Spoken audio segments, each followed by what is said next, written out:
Early in the month of July 1945, the heavy cruiser USS Indianapolis received orders for a top-secret mission. Her mission was to deliver the uranium-235 core and other essential parts for the atomic bomb that was to be dropped on Hiroshima to the Army Air Forces on the island of Tinian in the Mariana Islands.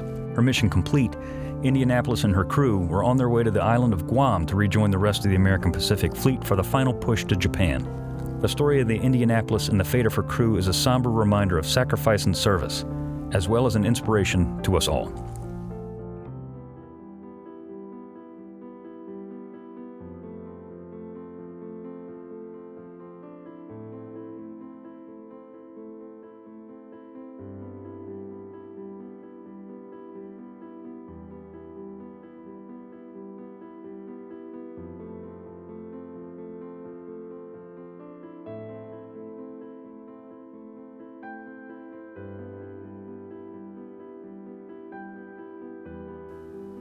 We knew we were in trouble. So I took command and I told them to hang on to anything they could hang on to, including the lifelines. And then when it was, the tilt became too great to even hold on, I gave the order to abandon ship and nobody abandoned. I said, then I yelled, follow me. And the bodies came in so fast, it was unbelievable. And we swam away from the ship. But everybody was scared to death. These were all 18 and 19-year-old kids. But that was a big problem that we had, was to try to keep the men thinking that they would be saved. But there was no way in God's green earth that I knew that we were going to be saved.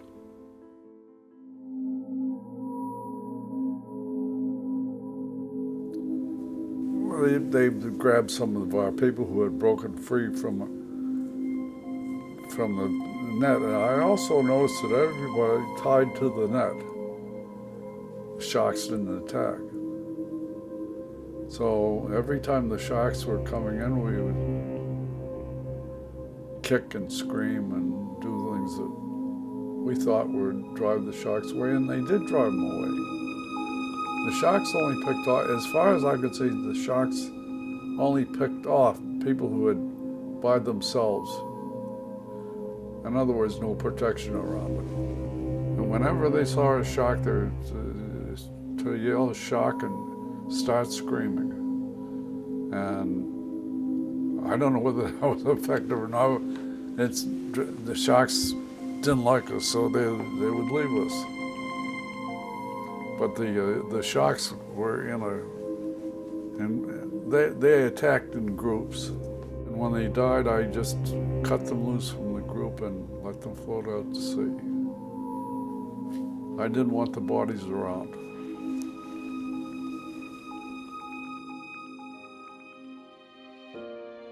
My fear was really for the men, not for myself. I never felt for myself. Never feared for myself in the whole time. My biggest concern always was that the people that we could save, that we saved them. An airplane flew over us, and they took another pass and notified the Navy, and the Navy came in with ships 18 hours later. What decision could I ever make that was anywhere as near or important as the decision to tell those men to throw their lives into the water? If I were to look back in life, maybe that was one of the biggest decisions I ever made. Because I was gambling everybody's life that we were going to win.